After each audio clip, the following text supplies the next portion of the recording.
ఆయన 45 రోజుల లోపు పెట్టిన పిండాలను భుజించి ఆత్మలు అక్కడి నుంచి బయలుదేరతాయి. దారిలో ఆత్మలకు భయంకరమైన వాసాలు ఎదురవుతాయి. మూడవ నగరం సురేంద్ర భవనం. కొండల మీద ఉండే ఈ నగరాన్ని చేరుకున్న ప్రేత శరీరుడు అక్కడే కొద్దిసేపు విశ్రమిస్తాడు. రెండవ నెలమాసకంలో తన పుత్రుడు పెట్టిన పిండాలను ఆరగించి సంతోషంగా ఉంటాడు. అంతలోనే యమభటులు వచ్చి ఆత్మలను బంధించి ముందుకు తీసుకువెళ్తారు.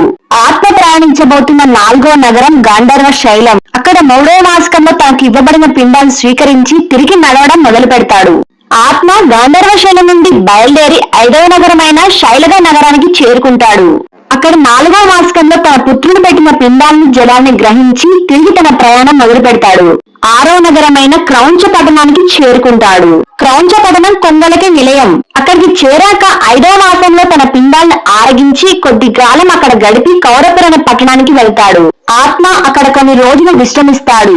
తరువాత యమభటులు లాక్కుపోగా ఎంతగానో వినిపిస్తూ ధర్మరాజు సోదరుడైన విచిత్రుడు పాలించే చిత్రభవనానికి చేరుకుంటాడు. ఆత్మ ప్రయాణం చిత్రపురి వైతరి నది చేరుకుంది. అప్పటిదాకా సాఫీగా సాగిపోతున్న ఆత్మ ప్రయాణం చిత్రపురి చేరగానే మారిపోతుంది.